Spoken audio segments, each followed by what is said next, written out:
Assalamualaikum warahmatullahi wabarakatuh. Selamat siang dan salam sejahtera untuk kita semua. Kami dari Delegasi Negara Afghanistan ingin menyampaikan pandangan singkat mengenai konflik yang masih terjadi di negara kami. Jadi selama 10 tahun, Afghanistan ini menghadapi konflik berkepanjangan, mulai dari invasi Uni Soviet tahun 1979, Perang Saudara, hingga munculnya Taliban pada tahun 1990-an. Nah, setelah intervensi Amerika Serikat tahun 2001, pemerintahan baru sempat terbentuk. Namun, situasi ini tetap tidak stabil. Pada tahun 2021, setelah penarikan pasukan Amerika, Taliban kembali berkuasa. Sejak itu, Afghanistan menghadapi berbagai tantangan, mulai dari krisis kemanusiaan, pelanggaran hak perempuan, hingga kemunduran ekonomi dan pendidikan. Meskipun begitu, masyarakat internasional terus berupaya membantu melalui diplomasi dan kerjasama agar Afghanistan ini bisa kembali bangkit dan hidup damai. Kami percaya bahwa dengan perdamaian, pendidikan, dan kerjasama global, rakyat Afghanistan dapat menata masa depan yang lebih baik. Dan selanjutnya akan dibawakan oleh teman saya, Ivandar. Ya, penyebab konflik di Afghanistan itu ada 7. Yang pertama itu campur tangan asing intervasi Soviet dan Amerika Serikat. Itu konflik modern Afghanistan yang dipicu oleh invasi Uni Soviet pada tahun 1979. Setelah Soviet mundur, disusul oleh intervensi pimpinan Amerika Serikat pada tahun 2001 setelah serangan 9/11. Kedua intervensi besar ini menyebabkan ketidakstabilan dan kekosongan yang memicu perang proksi. Yang kedua, perang saudara faksional. Munculnya Mujahidin dan Taliban. Penarikan Soviet pada tahun 1989 tidak membawa perdamaian, tetapi justru memicu perang saudara di antara faksi-faksi Mujahidin dan yang sebelumnya bersatu melawan Soviet. Yang ketiga, ada kelemahan pemerintahan dan korupsi. Itu pemerintahan yang didukung Barat di Kabul 2001 sampai 2021 sering dianggap gagal membangun legitimasi yang kuat di mata rakyat, terutama di luar kota besar. Yang keempat, persaingan geopolitik regional. Afghanistan itu berbatasan dengan beberapa kekuatan regional seperti Pakistan, Iran, Asia Tengah, dan Tiongkok. Dan banyak negara tetangga memiliki kepentingan strategis serta kepentingan politik untuk mendukung faksi-faksi tertentu. Yang kelima, ideologi, agama, dan politik. Kelompok seperti Taliban didorong oleh ideologi yang bertujuan mendirikan Emirat Islam berdasarkan interpretasi Syariah yang ketat. Yang keenam, isu etnis dan kesukuan. Masyarakat Afghanistan sangat terfragmentasi berdasarkan garis etnis seperti Pashtun, Tajik, Hazara, dan Uzbek. Yang ketujuh, ada ekonomi perang dan narkoba. Perdagangan opium di Afghanistan itu salah satu perdagangan opium terbesar di dunia yang menjadi sumber pendanaan utama bagi kelompok bersenjata termasuk Taliban selama puluhan tahun. Sekian dari saya, Ipan. Dilanjutkan oleh Yonatan dan Salma.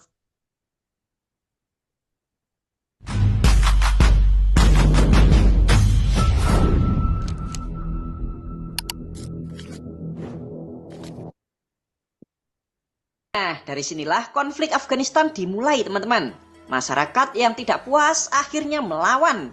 Karena kewalahan menghadapi kemarahan dari rakyat Afghanistan, pemerintah lalu meminta bantuan dari Uni Soviet. Akhirnya datang tuh ribuan pasukan Soviet ke Afghanistan di tahun 1979. Tapi sia-sia. Uni Soviet pun tidak bisa meredam kemarahan dari rakyat Afghanistan yang kala itu dikoordinir oleh para ulama. Karena frustasi dan memakan banyak waktu, tenaga, serta uang, Uni Soviet pun meninggalkan Afghanistan di tahun 1989. Dan benar saja teman-teman, 3 tahun kemudian pemerintah Afghanistan berhasil digulingkan. Nah, ini yang malah jadi petaka. Kelompok yang menggulingkan pemerintahan ini tuh ada banyak banget teman-teman. Dan mereka semua sebagian besar berlatar kelompok Islam. Setelah direbut oleh kelompok Islam, pemerintahan Afghanistan kemudian diubah namanya, yaitu menjadi Negara Islam Afghanistan di tahun 1992. Nah, karena banyaknya kelompok yang tidak dimasukkan ke dalam pemerintahan, maka hal inilah yang menimbulkan perebutan kekuasaan antar kelompok. Akhirnya pecah perang saudara Afghanistan. Kelompok yang bernama Taliban akhirnya berhasil menggulingkan pemerintahan di tahun 1996. Nama negara diubah menjadi Emirat Afghanistan. Pendukung pemerintah yang digulingkan kembali melakukan perlawanan, teman-teman, dengan nama Aliansi Utara. Jadi perang saudaranya ini masih berlangsung. Kemudian datanglah invasi dari Amerika di tahun 2001 yang lalu dengan dalih katanya membasmi terorisme. Taliban akhirnya berhasil dilengsarkan dari pemerintahan. Aliansi Utara kembali menduduki pemerintahan di tahun 2002. Nama negaranya kemudian diubah menjadi Republik Islam Afghanistan. Nah, Taliban yang dikalahkan oleh Amerika ternyata masih melakukan perlawanan yang sengit. Karena mungkin sudah lelah dan menguras banyak biaya. Terdiri atas dua sektor. Yang pertama itu PNS, yang gaji UMR-nya itu 6.000 Afghani per bulan, atau sekitar 1,3 juta rupiah per bulan. Lalu yang kedua adalah sektor swasta. Upah UMR-nya sebesar 5.000 Afghani per bulan atau sekitar 1,2 juta rupiah per bulan. Tuh, kecil ya teman-teman. Tidak diakui dunia. Negara China dan Rusia. Korupsi. Negara yang sejak lama dilanda konflik perang saudara ini ternyata menghadapi masalah pelik yang sama, yaitu korupsi. Korupsi di negara Afghanistan ternyata sudah lama terjadi, bahkan sebelum Taliban merebut kendali pemerintahan. Yang bikin gedek-gedek kepala, pemerintahan Afghanistan itu runtuh digantikan oleh Taliban juga terjadi karena korupsi, teman-teman. Kita tahu kan saat nggak ada orangnya. Kelihatannya jumlah tentara Afghanistan itu sangat banyak, namun cuma setengahnya aja yang beneran tentara. Nah, setelah Amerika menarik diri dari Afghanistan pada tahun 2021 yang lalu, Taliban dengan cepat dan mudah mengambil alih kendali pemerintahan. Gimana? Wanita di sini. Baik, selanjutnya akan dilanjutkan oleh saya. Jadi, di Afghanistan itu ada peraturan-peraturan yang diberlakukan secara langsung membatasi hak perempuan, terutama dalam bidang pendidikan, pekerjaan, dan partisipasi sosial.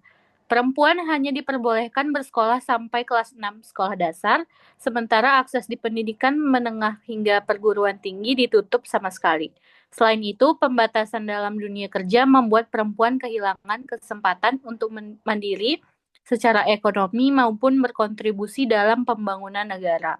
Situasi ini bukan hanya menciptakan ketidaksetaraan yang semakin parah, tetapi juga beresiko menimbulkan generasi yang terputus dari pendidikan, wawasan, dan peran publik. Jika kondisi ini terus berlangsung, maka masa depan perempuan Afghanistan akan semakin terpinggirkan, dan pada akhirnya menghambat kemajuan sosial maupun pembangunan bangsa secara keseluruhan. Dilarang untuk sekolah lebih dari SD. Jadi mentok, para wanita hanya diperbolehkan sekolah sampai sekolah dasar. Kebebasan wanita di sini juga sangat-sangat dibatasi. Lalu bagaimanakah kondisi Afghanistan saat ini? Sejak dikuasai oleh Taliban Selanjutnya ada dari segi kemanusiaan. Krisis pengungsi dan pengungsian internal. Jutaan warga Afghanistan terpaksa mengungsi ke luar negeri, terutama Pakistan dan Iran, atau menjadi pengungsi internal akibat pertempuran, kekerasan, dan ketidakamanan. Kondisi pengungsian seringkali buruk dengan akses terbatas ke air bersih, makanan, dan layanan kesehatan. Selanjutnya ada dari korban jiwa dan cedera. Ribuan warga sipil tewas dan luka setiap tahun akibat serangan senjata, bom, maupun bentrokan antara kelompok bersenjata. Banyak korban adalah perempuan dan anak-anak yang berada di luar medan pertempuran, misalnya saat sekolah atau di pasar.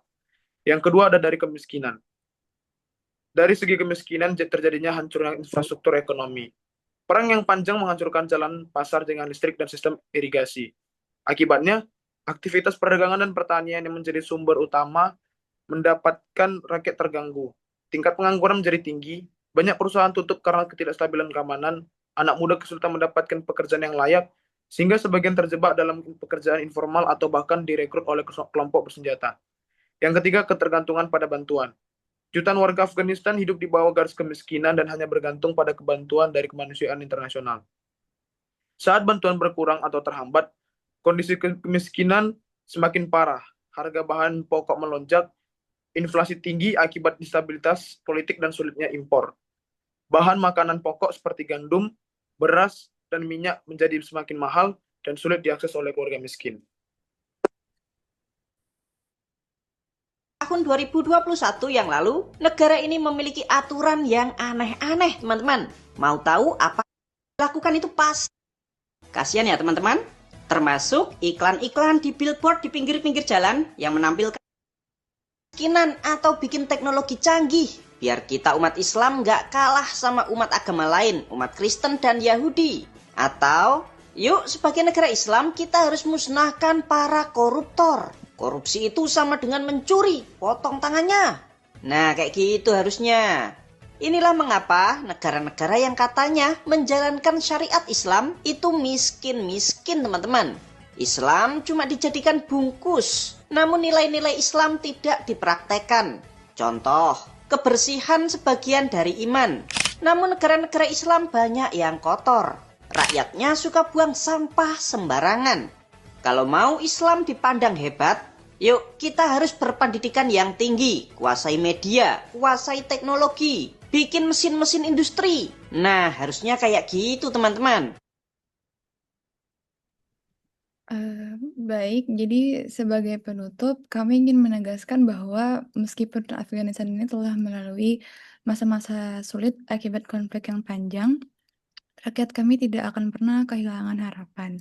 Kami percaya bahwa perdamaian dan stabilitas bukanlah hal yang mustahil selama ada dukungan, kerjasama, dan kepedulian dari komunitas internasional. Harapan kami sederhana agar Afghanistan ini bisa kembali dikenal sebagai negeri yang damai, berdaulat, dan sejahtera bagi seluruh rakyatnya. Jadi terima kasih atas perhatiannya dan kesempatan yang diberikan kepada kami. Wassalamualaikum warahmatullahi wabarakatuh.